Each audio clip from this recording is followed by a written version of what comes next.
महाम्बोधे स्थिरे कणकरुचिरे नीलशिखरे वसन पाशादान्त बलभद्रेण सहजबलिना सुभद्रा मध्यस्थ सकलस्वर सेवा वसरद जगन्नाथ स्वामी नयन पथगामी भवतु मे। ओम नीलाचल निवासाय नित्याय परमात्मने बलभद्र सुभद्राभ्याम जगन्नाथाय ते नमः। আজকে জগন্নাথের ভোগ নিবেদনের একটা কাহিনী শোনাবো। গতকালকের ক্লাস সেই জেলে রঘু বেহারার কাহিনী শুনেছেন। আজকে সোনা মহাপাত্রের কাহিনী। শব্দ কম। সোনা মহাপাত্র ছিলেন জগন্নাথ মন্দিরের একজন সেবক। তার সেবা ছিল প্রতিদিন ভগবানের জন্য 56 ভোগ রান্না করতেন এবং খাওয়াতেন, ভোগ নিবেদন করতেন, বিভিন্ন ধরনের ভোগ নিবেদন করতেন। একদিন ভোগ রান্না করতে করতে কিছু জিনিস পড়ে যায় পাত্র থেকে, আর সেগুলো সংগ্রহ করে একটা স্পেশাল আইটেম তিনি ভগবানের জন্য তৈরি করলেন এবং জগন্নাথের সন্ধ্যা আরতির পরে সেটা গরুর স্তম্ভের পিছনে থেকে সোনা মহাপাত্র ভোগ লাগালেন। সেটা তৈরি ছিল আটা, চিনি, ঘি মিশ্রিত এক ধরনের বিশেষ পিঠা।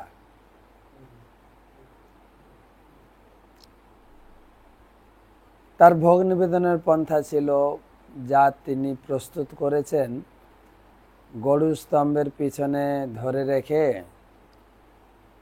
ভগবানকে বলছেন, হে প্রভু জগন্নাথ, কৃপা করে এই পথটি আপনি গ্রহণ করুন। তারপর সেটাকে নিবেদন করার পরে প্রসাদ হিসাবে নিয়ে ঘরে ফিরে গেলেন।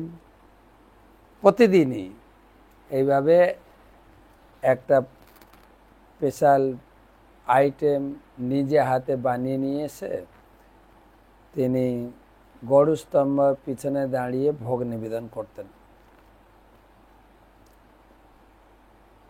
আর সেটা নিয়ে গিয়ে প্রভুকে নিবেদন করা হয়েছে প্রসাদ মনে করে খেতেন। কিন্তু পূজারীরা, পাণ্ডারা, মন্দিরের ব্রাহ্মণেরা তারা বলল, না, এটা তোমার প্রসাদ হয়নি, কেননা তুমি তো মন্ত্রতন্ত্র কিছুই জানো না। তোমার হাতে ভগবান কি করে গ্রহণ করবেন? ভগবানকে নিবেদন করতে হলে অনেক মন্ত্র বলতে হয়, আর শুধু খালি ভগবানের সামনে ধরে রেখে বলে যে প্রভু এটা তুমি গ্রহণ করো, এতে কি আর প্রসাদ হয় নাকি? কিন্তু পূজারীদের কাছে এত শোনার পরে সোনা মহাপাত্র চিন্তা করলেন, আমি তো মন্ত্রতন্ত্র জানি না, তাহলে কি ভগবান আমার হাতে খাচ্ছেন না? এটা কি করে সম্ভব? আমি এত প্রেম ভক্তি সহকারে ভগবানকে দিচ্ছি, হয়তো মন্ত্র জানি না, নিশ্চয়ই ভগবান গ্রহণ করছেন। কিন্তু পূজারীরা তাকে মানলেন না। তারা রাজার কাছে অভিযোগ পাঠালেন, এই সোনা মহাপাত্র নিজের হাতে ভগবানকে ভোগ লাগায়, তার হাতে কি ভগবান খায়? মন্ত্রতন্ত্র কিছু জানে না, সে নিজে খাওয়ার জন্য এসব বানায়। এই অভিযোগ শুনে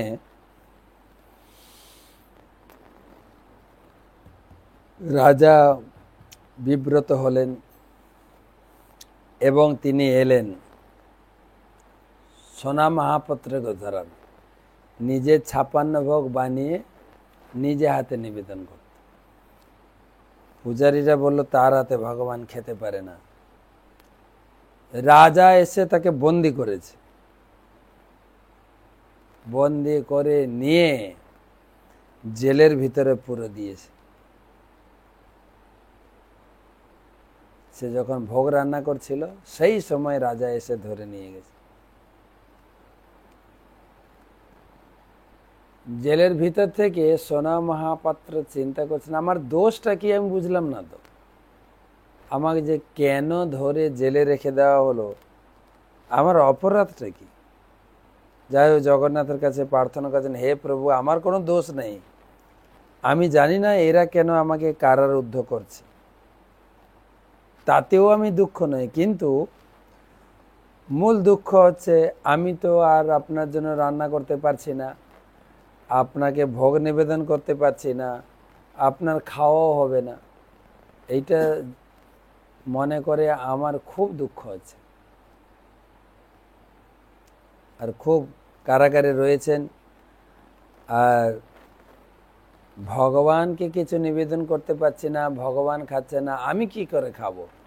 সেও না খেয়ে দে উপবাস,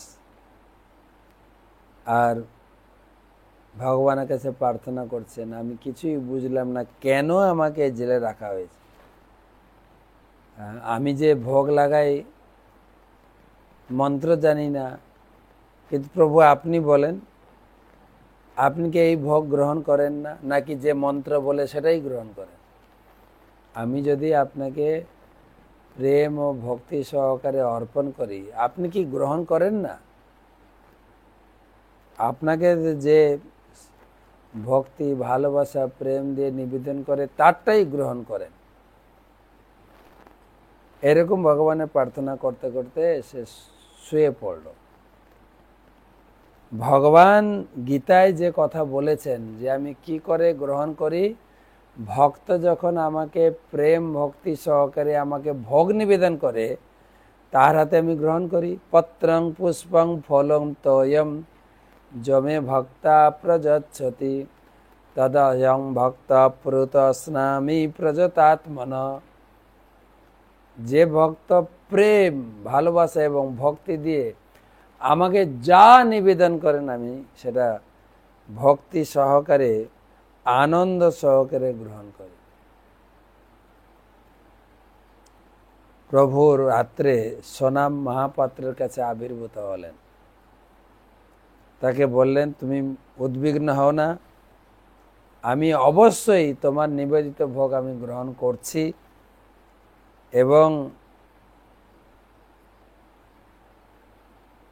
আজ থেকে তোমার মহিমা আমি জগৎকে জানাবো। লোকে জানবে যে তুমি কিভাবে আমাকে খাওয়াও, আর তোমার হাতে আমি খাই। যে প্রেম প্রীতি সহকারে ভোগ লাগালেই আমি তার সেই উপহার অবশ্যই গ্রহণ করি, এটা আমি জগৎকে শেখাবো। আর বলেই জেলখানা থেকে ভগবান বেরিয়ে সোজাসুজি রাজার বাড়িতে গেছেন। রাজাকে স্বপ্ন দিয়ে বলছেন, হে রাজন, সোনা মহাপাত্র কিন্তু আমার পরম ভক্ত, কিন্তু প্রতিদিন সে আমাকে তার নিজের হাতে খাদ্যদ্রব্য বানিয়ে ভোগ লাগায়, আর আমি তার সেই পদগুলো খুবই পছন্দ করি, খুব পছন্দ করি। আর আমি, তোমরা তো 56 ভোগ লাগাও, কিন্তু তার এই পদটি খেয়ে আমি ঘুমাতে যাই, তাহলে আমার ভালো ঘুম হয়। তাই তুমি সেই সোনা মহাপাত্রকে কেন জেলে রেখেছ? তার তো কোনো দোষ নেই, তুমি যাও তাকে জেল মুক্ত করো, আর তাকে এই বিশেষ পদটি রান্না করার জন্য সরকারি ব্যবস্থা করে দাও, তার হাতের রান্না না খেলে আমার ঘুম হবে না। তো রাজা তখন সেই জেলে ঢুকে সোনা মহাপাত্রকে তিনি মুক্ত করলেন, এবং শুধু তাই না, এই যে স্পেশাল পদ যেটা সোনা মহাপাত্র ভোগ লাগাতো, আটা ঘি দিয়ে তৈরি শুকনো এক প্রকার পিঠা, তার নাম হচ্ছে সধে নেড়া। ভগবানের মন্দিরে যে রান্না বান্না হয় 56 ভোগের একটা আলাদা আলাদা নাম আছে। বেসর, তারপরে শাগ, পটল, সব নাম আছে কিন্তু। তারপরে দহি পাচিড়ি, এইগুলো এক একটা স্পেশাল পদ। আর রান্নার পদ্ধতিও খুব অদ্ভুত। এখনো জগন্নাথ পুরী মন্দিরে কিচেনে গ্যাস চুলা ঢোকেনি, সব কাঠের আগুনে মাটির পাত্রে রান্না হয়। তা আবার একসঙ্গে 7টা পাত্র বসানো, একটা চুলার 4টা মুখ, 4 মুখওয়ালা মাটির ওভেন, ঠিক আছে, কাঠের আগুনে রান্না। আর হচ্ছে বিসলারি জলে না, কুয়ার জলে রান্না। আর গুঁড়া মশলা রান্না না, বাটা মশলা রান্না। এমন নয় যে সুইচ টিপে দিলে মশলা ঘর করে গ্রাইন্ডিং হয়ে যাবে, না, সব ম্যানুয়াল, হাতে শিল নোড়াতে বেটে রান্না করে। এক একটা পদের সঙ্গে ধরো পটলের দরমা হবে, তার যে মশলাপাতি, তার যে রেসিপি, সেটা মাখিয়ে পরিমাণ মতো জল দিয়ে বসিয়ে দেয়। প্রত্যেকটা ওভেনে 7টা করে হাঁড়ি, নিচে থাকবে অন্ন, অন্নতে যতটুকু জল লাগবে ততটুকু জল অন্ন, তারপরে সবজি সাজানো থাকবে। এবারে নিচে আগুন দেওয়া হবে। আগুন লাগবে কিসে বেশি? প্রথম হাঁড়িটাতে লাগবে না, কিন্তু হয়ে আসবে উপর থেকে সবজি হয়ে আসবে। এবং ওই খুন্তি নাড়ানাড়ি কিছুই নেই। কখনো একটু নাড়ে, কিন্তু ওই যে তেলে কষতে হবে, মশলা দিয়ে কষতে হবে, তারপরে জল দেওয়া, ওরকম নেই। এক একটা পদের জন্য এক একটা রেসিপি আছে, এক একটা মশলা আছে, মাখিয়ে পরিমাণ মতো জল দিয়ে বসিয়ে দেয়, আর হতেই থাকবে। এবং নিচে যে ভাতের হাঁড়িটা থাকবে সেটাও কতটুকু এই হাঁড়িতে ভাত ধরতে পারে, আর তার পরিমাণ মতো জল। যখন ভাত ফুটে যাবে, জল সব শুকিয়ে যাবে, তখন নামিয়ে দেবে। আর পুরো যা রান্না হবে, আমরা তো গৃহস্থ বাড়িতে কি করি, নিজেদের খাওয়ার জন্য বড় বড় থালা, আর ভগবানের জন্য এইটুকু থালা, অল্প একটু ভোগ লাগে। পুরী মন্দিরে যা রান্না হবে সব ভগবানের সামনে ভোগ লাগে, পুরোটা। ভগবান কত খাওয়া দাওয়া করে। তো সেই তখন থেকে এই সাধে নেড়া যে স্পেশাল আইটেমটা সোনা মহাপাত্রের হাত থেকে ভগবান খেতেন, আর সেটা খুব টেস্টি। ভক্তি পুরুষোত্তম মহারাজ তার বইতে লিখেছেন, আমি এটা খেতে খুব পছন্দ করতাম, সধে নেড়া আইটেম। কিন্তু যে কি দিয়ে তৈরি হয়, এর পিছনে কি রহস্য, আমি এখন জানলাম, জেনে খুব আনন্দ লাগছে। তাই আপনাদেরকেও শোনাতে চেষ্টা করব। জগন্নাথকে প্রেম ভক্তি সহকারে ভোগ লাগালেই তিনি গ্রহণ করেন, এটা প্রমাণ। অনেক মন্ত্র জানলে ভালো, না জানলেও দুঃখ করে লাভ। মেন লাগবে আমি ঘরের যে সমস্ত সদস্য আছে, যেভাবেই তাদেরকে বসিয়ে আদর যত্ন করে খাওয়ায়, ভগবানকে সেরকম একটু আদর যত্ন করলে হবে। আর বাড়িতে যত যত ঠাকুর আছে, সব ঠাকুরকে এইভাবে ভোগ নিবেদন করে খাবেন, তাহলে প্রসাদ হবে। আর না হলে গৃহস্থ লোকেরা কি করে, নিজেরা তো সকালে প্রাতরাশ মানে ব্রেকফাস্ট, দুপুরে লাঞ্চ, রাত্রে ডিনার, তার মাঝখানে কয়েকবার টিফিন চলে। আর ভগবানের জন্য গুরুবার নামিয়ে একটু নকুল দানা দিয়ে দেয়। ভগবান যেন কত গরিব, তার পকেটে পয়সা নাই যে কিনে কিছু খাবে। আবার কিছু লোক তো ধনী লোক বলছে দরিদ্র নারায়ণ সেবা। তারা বলে বাজারের এই গরিব লোকগুলো খেতে পারে না, আমি তাদের খাওয়াবো। দরিদ্র নারায়ণ সেবা মানে দরিদ্র লোককে নারায়ণ বলে মনে করে, আর তাদের খাওয়ায়। তুমি টাকা পয়সা করে তুমি ধনী হয়ে গেছো, হ্যাঁ, আর ভগবান এখন গরিব হয়ে গেছে, খেতেই পায়। ভগবানকে কোনো কিছু খাওয়াতে লাগে না। ভগবান নিজে খাওয়ার জন্য 16,108টা বিয়ে করেছিলেন। প্রতিদিন নতুন নতুন পদ খাবেন। আপনার ঘরে ভাত ডাল খেতে আসবে কেন? নকল দানা খেতে আসবে কেন? মুখে জুটে না বলে নাকি? না, আপনার যেটা খেতে ভালো লাগে, আপনার যেটা খেতে পছন্দ, নিরামিষ যেরকম টেস্ট লাগে সেই রকম টেস্টি রান্না করে ভগবানকে ভোগ লাগাবে। আর ভগবানকে ভোগ লাগাতে হবে ভক্তিয়া প্রযোচ্ছতি, ভক্তি থাকতে হবে ভগবানকে। আর ভক্তি থাকলে বোঝা যায় তার জিনিসপত্র সব কিছু একদম পরিষ্কার পরিচ্ছন্ন থাকবে। যেরকম মা বাবা বাচ্চা শিশুর যত্ন নেয়, জামা কাপড় পরিষ্কার থাকবে, বাসনপত্র, জুতা, তার খাবার থালা, সে যেখানে ঘুমাবে, ঠিক সেই রকম ভগবানেরও মন্দির পরিষ্কার থাকবে, ভগবানের বাসন কোসন একদম ঝকঝক করবে। মন্দির পরিষ্কার রাখবেন, কোনো পিঁপড়ে, আরশোলা, ইঁদুর যেন না আসে, পরিষ্কার। ভগবান বলেছেন একটা ইংরেজি কথা, if you care me I will care you. তুমি যদি আমার যত্ন নাও আমি তোমার যত্ন নেব। তাই যত্নের সহিত এই সোনা মহাপাত্র খাওয়াতেন। সেখান থেকে প্রমাণিত করা হচ্ছে যে ভগবানকে প্রেম ভক্তি সহকারে কিছু নিবেদন করলে ভগবান গ্রহণ করে। তো আসি, আজকে তো অনেক তিথি, সারাদিন বিকালবেলা হয়ে গেল ঝোলন যাত্রা, সারাদিন ব্যাপী একাদশী ব্রত, পবিত্র একাদশী বা পবিত্রা একাদশী বা পবিত্র রোপণী একাদশী, কেউ কেউ একে পুত্রদা একাদশীও বলে। মহিজিৎ নামে একজন রাজা ছিল মহিষ্মতি নগরে,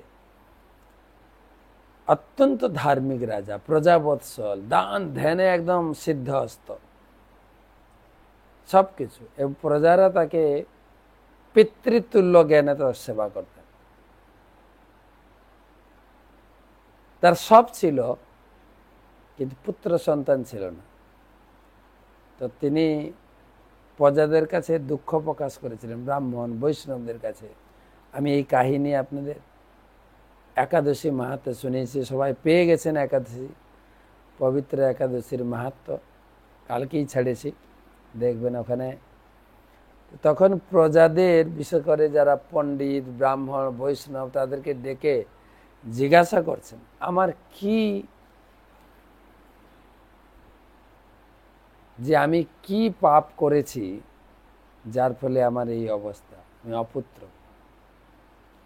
তখন তার রাজ্যের সমস্ত ব্রাহ্মণ, বৈষ্ণব, যারা বিদ্বান পণ্ডিত, তারা সবাই জঙ্গলে গিয়ে সাধুর সন্ধান করতে লাগলেন। এক সাধুর সঙ্গে দেখা হলো, যার নাম লোমস মুনি।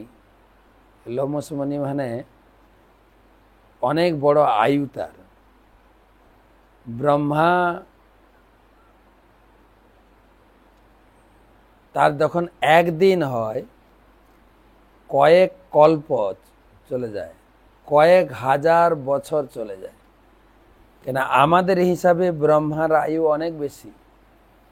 আমাদের এখানে 6 মাস, দেবতাদের 12 ঘন্টা হয়। আমাদের 1 বছর, দেবতাদের 1 দিন হয়। সেজন্য আমাদের এখানে উত্তরায়ণ দক্ষিণায়ন হয় না, 6 মাস দক্ষিণ, এখন দক্ষিণায়ন চলছে, উত্তরায়ণ আসবে আমাদের মকর সংক্রান্তি থেকে। তো এই দক্ষিণায়ন মানে স্বর্গলোকের রাত্রি, উত্তরায়ণ মানে স্বর্গলোকের দিন, 6 মাস। আবার ব্রহ্মার আয়ু আরো লম্বা। আমাদের 4টা যুগ, একটা যুগ হচ্ছে কলিযুগ। কলিযুগের আয়ু হচ্ছে 4,32,000 বছর, তার 2 গুণ দাপর যুগ, তার 3 গুণ ত্রেতা যুগ, তার 4 গুণ হচ্ছে সত্য যুগ। 4টা যুগকে জড়ো করবেন, 1000 দিয়ে গুণ করবেন, যে সময়টা দাঁড়াবে সেটা হচ্ছে ব্রহ্মার 12 ঘন্টা। আবার 1000 এরকম যোগ করলে ব্রহ্মার একদিন। আর ব্রহ্মা যখন একদিন হয় তখন লোমশ মুনির মাথা থেকে একটা চুল পড়ে। তার মানে লোমশ মুনির কত আয়ু, তার কাছে পৌঁছেছেন বিখ্যাত ঋষি। ঋষির চরণে প্রণাম করেছেন এবং হাত জোড় করে বসে। ঋষি জিজ্ঞাসা করছেন, আপনারা কোথা থেকে এসছেন, কি অভিলাষ নিয়ে এসছেন? তখন এই ব্রাহ্মণ বৈষ্ণবরা বললেন, আমাদের রাজা মহিজিৎ অঢেল সম্পদের মালিক, কিন্তু তিনি অপুত্রক। কারণ কি? তো মুনি ঋষিরা স্বয়ং স্ক্যানারের মতো, স্ক্যানার করে না, টাকা পাঠাতে গেলে বডি স্ক্যানার করে, মুনি ঋষিরা দেখে বলে দেয় তোমার ভিতরে কি চলছে। তো তখন সেই রাজার পূর্বজন্মের খতিয়ান দেখলেন। সে পূর্বজন্মে ছিল একজন শূদ্র, গরিব শূদ্র ব্যক্তি। তো একদিন রাস্তায় চলতে চলতে পিপাসা লেগেছে, সামনে দেখছেন বড় পুকুর, পুকুরে গিয়ে জল খাবেন। আগের দিনের লোক তো পুকুরে জল খেত। আমি কত খেয়েছি, মাঠে যেতাম সকালে চাষ করতে, ধান চাষ ছিল আমাদের প্রচুর, বাড়ি থেকে মুড়ি বেঁধে নিয়ে যেতাম, মুড়ির সঙ্গে আরও একটু কিছু খেতাম, ওটা তো বলা যাবে না। হ্যাঁ হ্যাঁ, তো হাঁটু জলে সারাদিন, সেই সকাল থেকে চললো, গোটা মাঠে একটুও বসার নেই, জল আর জল আর জল। সেই জলে দাঁড়িয়ে দাঁড়িয়ে মুড়িটাকে ভিজিয়ে ওখানেই দাঁড়িয়ে দাঁড়িয়ে খাওয়া। হ্যাঁ, আর জল খাও তো ওই জলই খাও। বর্ষাকালে মাঠের জল, পুকুরের জল, এমনকি ট্যাপ জলও, মানে কি বলে, হ্যান্ড পাম্প জলও কাদা জল বেরোয়। কিন্তু এই বর্ষাকালের পরে একটা সিজন আসে, বর্ষার পরে কি আসবে, কি ঋতু? শরৎ। গ্রীষ্ম, বর্ষা, শরৎ। আর তখন সেই একটা ফল আসে যাকে বলে বাতাপি লেবু, কেউ বলে জাম্বুরা, বাতাপি লেবু বলে। এই যে কাদা জল খেয়েছি না, কিডনির উপরে চাপ পড়ে, ওই বাতাপি লেবু গিয়ে কিডনিটাকে ফিল্টার করবে। ওই জন্য ওই সিজনে ভগবান ফলটা দিয়ে, বাতাবি লেবু। আর টেস্টিও, খাটা মিঠা টেস্টি, খাবেন। এখন তো আর কাদা জল খান না, তো সব ফিল্টার জল, তাতেও ঠেকানো যাচ্ছে না কিডনিকে। আগের দিনে কাদা জল খেয়েও মানুষ প্রচুর পরিশ্রম করতেন। তো তৃষ্ণা পেয়েছে সেই শূদ্র, এই রাজা আগের জীবনে ছিল শূদ্র। তো পুকুরে যাচ্ছেন জল খেতে, কিন্তু ওই পুকুরের ঘাটে এটা গাই, সদ্যজাত বাছুর নিয়ে জল খাচ্ছে, গাই বাছুর জল খাচ্ছিল। আর এ নেমে গাই বাছুরকে ছেড়ে ঝাড়ো। গাই বাছুরের জল খাওয়াটা সম্পূর্ণ হয়নি, তৃপ্ত হয়নি, সেই অপরাধ হয়ে গেল। এই জন্য তাকে এই শাস্তি। তখন বললেন কি করা হবে? তখন বলছেন, এই শ্রাবণ মাসের শুক্লপক্ষে একাদশী তিথি পালন করে তোমরা সব বৈষ্ণব ব্রাহ্মণেরা তোমাদের সমস্ত পুণ্য ফল রাজাকে দেবে, রাজা তার অভিলেষিত বর পেয়ে যায়। সেজন্য এটাকে বলে পুত্রদা একাদশী অনেকে বলে। তো আজকে সেই একাদশী, আবার আজকে হচ্ছে ঝুলন শুরু হলো, আজ থেকে ঝুলন। রাধা কৃষ্ণকে বসিয়ে ঝোলনায় ঝুলন করবে। এই ঝুলন সম্বন্ধে গত রবিবারে টক শোতে টক ঝাল মিষ্টি অনেক আলোচনা করেছি আমরা রবিবারের টক শোতে। এই তো গেল, আজকে মঙ্গলবার, রবিবারের টক শোটা খুঁজে পড়বেন। ঝুলন কিসের জন্য বিখ্যাত, ঝুলন কিভাবে করতে হয়, বলরামের জন্ম কথা বিস্তারিত আছে ঝুলন। এবং এই বৃন্দাবনে এই সময়ে প্রত্যেক, বিশেষ করে এই উত্তরপ্রদেশে সাধারণত মেয়েরা বাপের বাড়ি যায়। সব মেয়েরা উদ্গীর হয়ে বসে থাকে, বাপের বাড়ি থেকে বাবা আসবে, ভাই আসবে, দাদা আসবে, নিয়ে যাবে। সব মেয়েরা যাচ্ছেন, রাধারানীকে কেউ নিতে আসছে না, নিতেই আসছে না।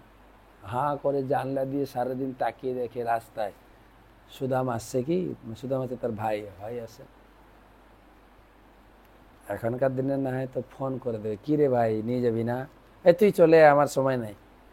তো ফোন টোন ছিল না, সে বাপের বাড়ি থেকে আসবে কেউ তবে যাবে।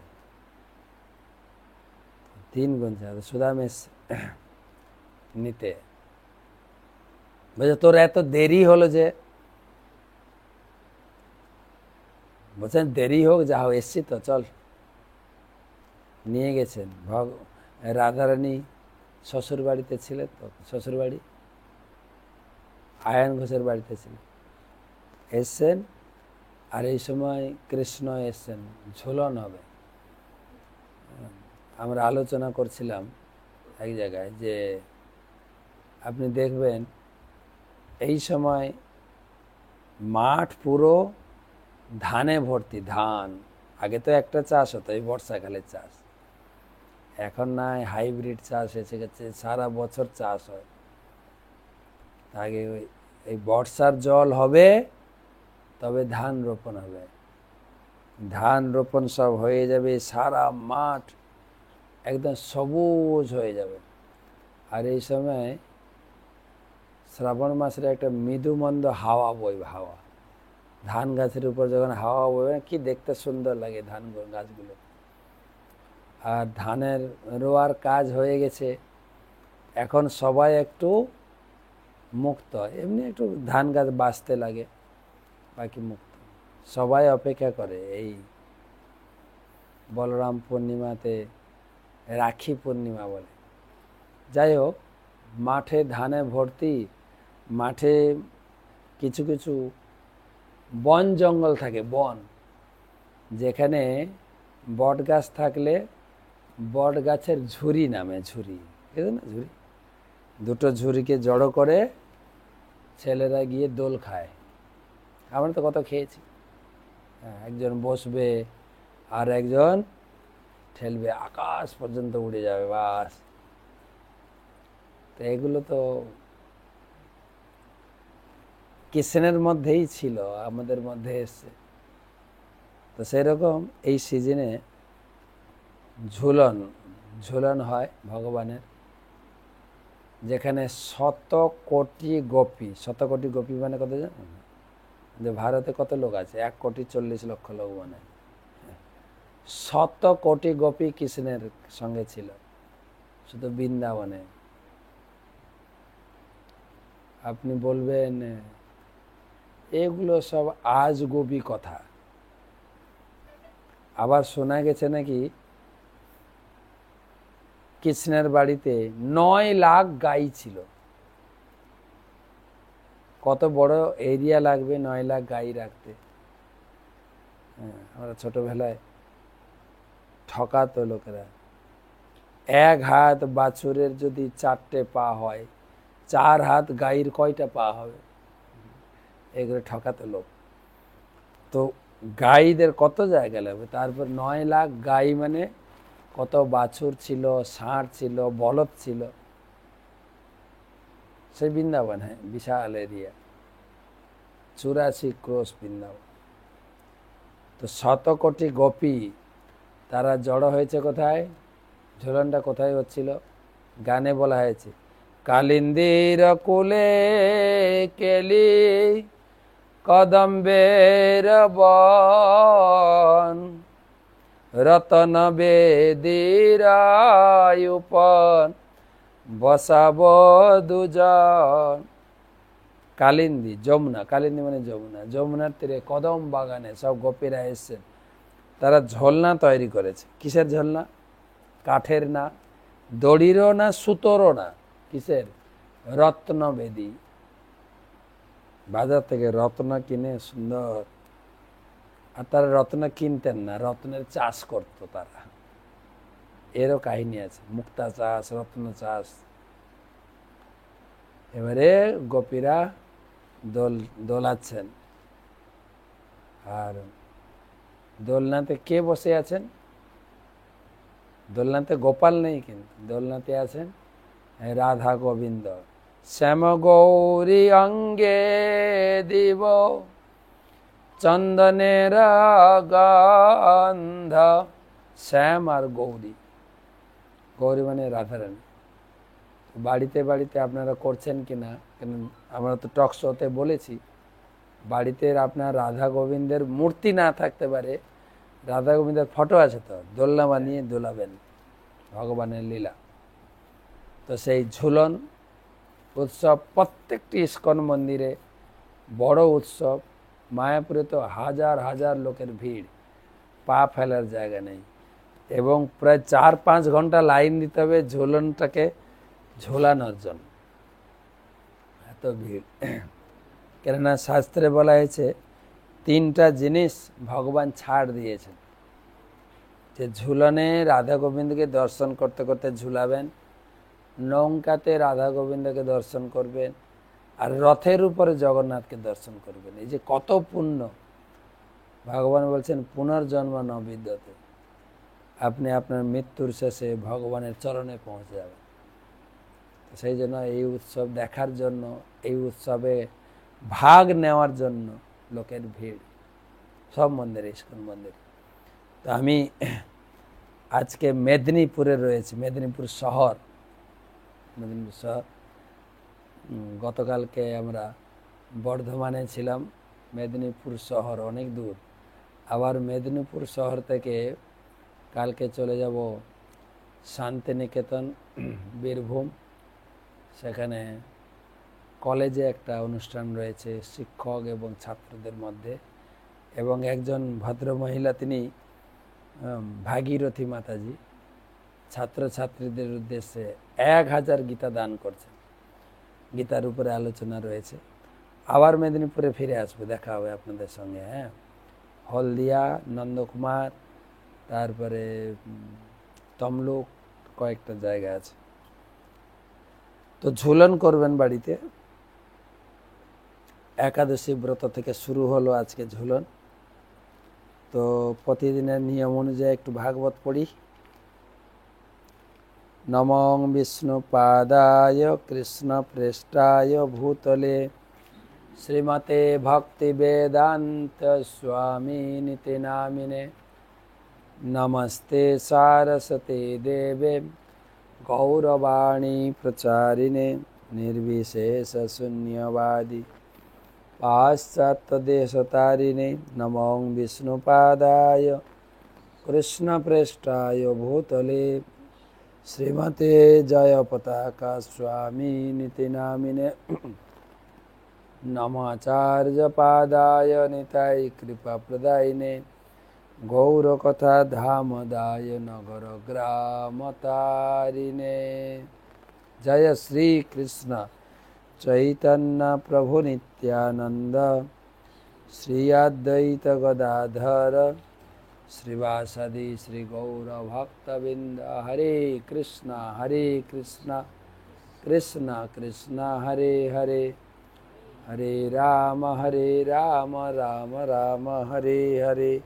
ওং নমো ভগবতে বাসুদেবায়, ওং নমো ভগবতে বাসুদেবায়, ওং নমো ভগবতে নারায়ণম নমস্কৃত্য নরং চৈব নরোত্তমম দেবীং সরস্বতীং ব্যাসং তৎ।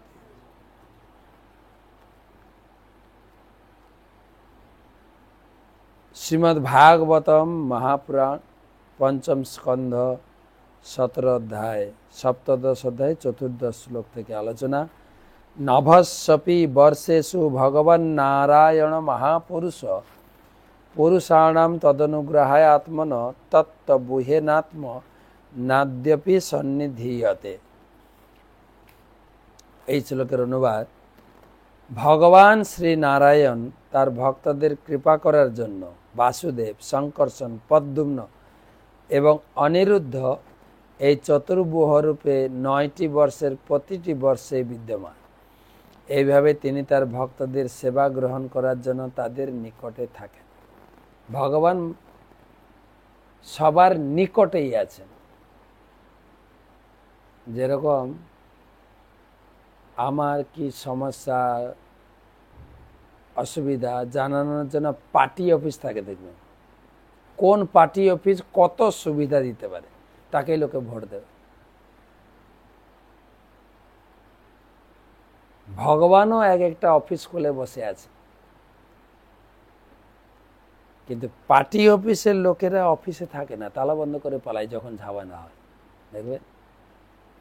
আবার অ্যাপ্লিকেশন দিলেও খুব একটা তাড়াতাড়ি কাজ করে না, দেখছি হবে এরকম করে এড়িয়ে যায়। কিন্তু ভগবান অফিস ছেড়ে যান না। প্রত্যেক গ্রামে দেখবেন গ্রাম্য দেবতা আছে, প্রত্যেক গ্রামে আছে না, কি বলে আমাদের গ্রামের বাৎসরিক উৎসব, কোথাও শিব মন্দির, কোথাও শীতলা মন্দির, কোথাও মনসা মন্দির, কোথাও কালী মন্দির, কোথাও গৌরনীতের মন্দির, কোথায় বিষ্ণু মন্দির আছে। কিন্তু যেখানে আপনার দুঃখ বেদনা গিয়ে বলতে পারেন। আর সুখের দিন আপনার বাড়িতে বেগুন গাছ লাগিয়েছেন, প্রথম বেগুনটা ঠাকুর মন্দিরে যাবে। বাছুর হয়েছে গায়ের, প্রথম দুধটা ঠাকুরের কাছে যাবে। বাগানে আপনি লাগিয়ে কুমড়ো চাষ হয়েছে, শাক হয়েছে, সব প্রথম। এটা ছিল চর্চা। হ্যাঁ, এখন আর সেটা কোথায়? সব ফ্লাড বাসায় থাকে, চাষবাসের কথা মাথা থেকে গেছে। ঠিক আছে, সব কিনা খায়, কিনে কতদিনের বাসি পচা জিনিস সে আর দেবে কি ঠাকুরকে? তা আবার রান্না করেও ফ্রিজে 3-4 দিন পচিয়ে পচিয়ে খায়, এত অলস হয়ে গেছে। সুতরাং আর ঠাকুর দেবতা আর কোথায়? সেই জন্য ঘুম থেকে উঠে সামনে যদি ঠাকুর মন্দির পায় তাও লোকে প্রণাম করে না, হিন্দু লোকেরা।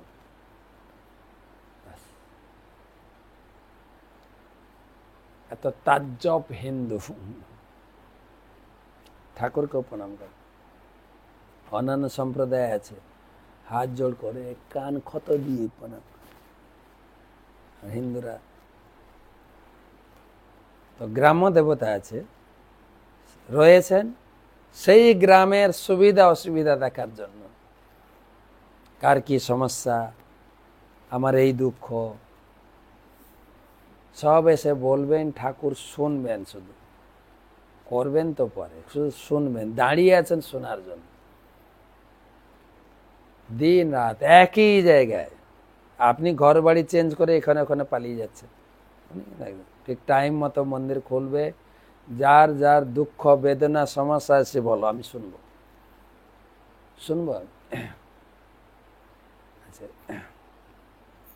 তো সেই ভগবান সব জায়গায় রয়েছেন। আগেকার দিনে ছিল, কালকে আমার পরীক্ষা, মা বাবা নিয়ে চল ঠাকুর মন্দিরে, চল ঠাকুরকে একটু পূজা দিয়ে আয়, ঠাকুরকে একটু প্রণাম কর। মা গিয়ে বলতো বা বাবা গিয়ে, আমার মেয়েটার কালকে পরীক্ষা, ঠাকুর মশাই ঠাকুরের চরণ থেকে একটু বেলপাতা ফুল নিয়ে মাথায় চাপিয়ে আশীর্বাদ করতো, যাও। এখন আর, তারপরে ছিল বাড়িতে মা বাবাকে প্রণাম করে, দাদু দিদাকে প্রণাম করে আশীর্বাদ নিয়ে পড়তে যেতাম। এখন মা বাবাই প্রণাম করে না, তো বাচ্চারা কি প্রণাম করবে? মা বাই, পরীক্ষা দিতে যাচ্ছি, বাই, হাই। তো এই কালচার, এই সংস্কৃতি ভগবান এখানে বলছেন আমি সব জায়গায় নিজেকে রেখেছি। ইলাবৃত্তে তু ভগবান ভব এক এব পুমান্য হান্যস্তত্রা পর নির্বিশতি ভবান্য সাপ নিপিত্তজ্ঞ যৎ প্রবেক্ষত স্ত্রী ভাবস্তৎ পশ্চাদ বক্সাণী। সুখদেব গোস্বামী বললেন, ইলাবৃত্ত বর্ষে পরম শক্তিমান দেবাদিদেব মহাদেবী কেবল একমাত্র পুরুষ। তার পত্নী দুর্গা দেবী চান না যে কোনো পুরুষ সেই স্থানে প্রবেশ করুক। অজ্ঞাতবশত কেউ যদি সেখানে প্রবেশ করে তাহলে তিনি তৎক্ষণাৎ তাকে নারীতে পরিণত করেন। সেই কথা আমি পরে নবম স্কন্ধে বর্ণনা করব। যেরকম ভারতবর্ষ ইলাবৃত্ত বর্ষ একটা স্থান আছে, সেখানে শিব ঠাকুর থাকেন। শিব ঠাকুর কৈলাসে থাকেন, ইলাবৃত্ত বর্ষেও থাকেন। আর সেখানে শিব আর পার্বতী থাকেন।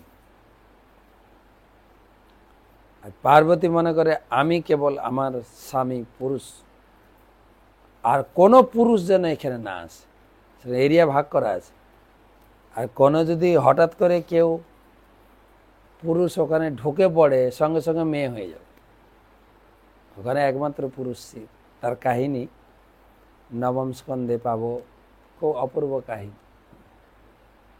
যে পুরুষ একজন ঢুকেছিল, সে মেয়ে হয়েছে। দেখছে আমার শরীরটা মেয়ে হয়ে গেল কেন?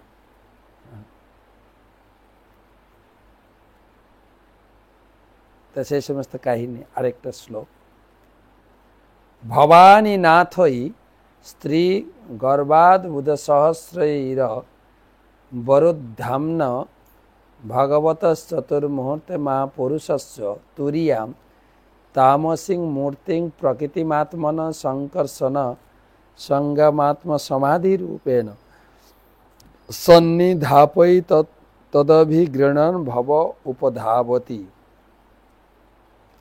ইলাবৃত্ত বর্ষে শ্রী শিব সর্বদা কোটি কোটি সেবিকার দ্বারা পরিবেষ্টিত হয়ে সেবিত হন।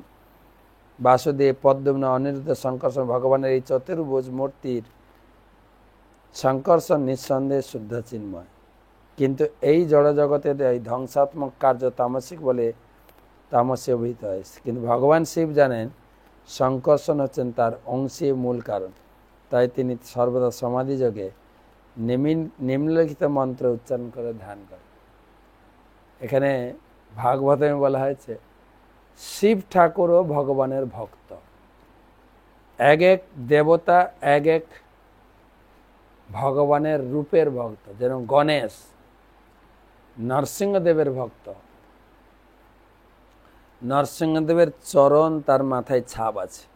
তার মাথাটা হাতির মাথা না, ছাপ আছে। সেই জন্য নরসিংহদেবকে বলা হয় বিঘ্ন বিনাশন, আর গণেশকেও বলা হয় বিঘ্ন বিনাশন। কেননা নরসিংহদেবের কৃপায় তারও সেই শক্তি আছে। যেরকম ভগবান যেরকম সবাইকে আশীর্বাদ দিতে পারেন, ভগবানের ভক্ত মুনি ঋষিরাও আশীর্বাদ দেন। ভগবানের শক্তি তাদের ভিতরে আছে। তো সেরকম শিব ঠাকুর হচ্ছেন ভগবানের যে সংকর্ষণ চতুর্ভুজ রূপ, তার ভক্ত। আর রামের ভক্ত শিব। শিবের একটা নাম আছে কিন্তু রামেশ্বরম, যার দক্ষিণ ভারতে দ্বাদশ জ্যোতির্লিঙ্গ, 12টা জ্যোতির্লিঙ্গের মধ্যে একটা মহত্বপূর্ণ লিঙ্গ, দ্বাদশ জ্যোতির্লিঙ্গ রামেশ্বরম। মানে শিবের ঈশ্বর হচ্ছেন রাম। শিব সবসময় মালা হাতে নিয়ে জপ করতেন রাম নাম, রাম নাম, রাম রাম রাম রাম রাম রাম। ব্রহ্মা ঠাকুর কৃষ্ণের ভক্ত। ব্রহ্মা জপে চতুর্মুখে কৃষ্ণ কৃষ্ণ হরে হরে মহাদেব পঞ্চমুখে। মহাদেবের 5টা মুখ। মহাদেব পঞ্চমুখে রাম রাম হরে হরে। তিনি রাম নাম জপ করছেন সব ঠাকুর। সেজন্য ব্রাহ্মণেরা যখন দেবদেবীর পূজা করে, আগে বিষ্ণু ঠাকুরের পূজা করে শালগ্রাম। সেই প্রসাদ দিয়ে দেবদেবীর পূজা করেন, সেটাই ভাগবতমে বলা হয়েছে। তো এখানে বলছেন শিব ঠাকুর কি মন্ত্র দিয়ে তিনি সেই শঙ্কর্ষণের পূজা করতেন, সেই মন্ত্র তো আজকে আর হবে না, টাইম হয়ে গেল। আমরা কালকে পড়ব কয়েকটা শ্লোকে মন্ত্র বলেছেন। প্রভু কোথায় গেল? ভক্তি গেল কোথায়? তো আজকে রাত হয়ে গেছে, এইখানে রাখি। কালকে আবার আপনাদের সঙ্গে দেখা হবে, যদি কাছাকাছি থাকেন। বিশ্বভারতী সেই বীরভূমে শান্তিনিকেতন। শুভরাত্রি।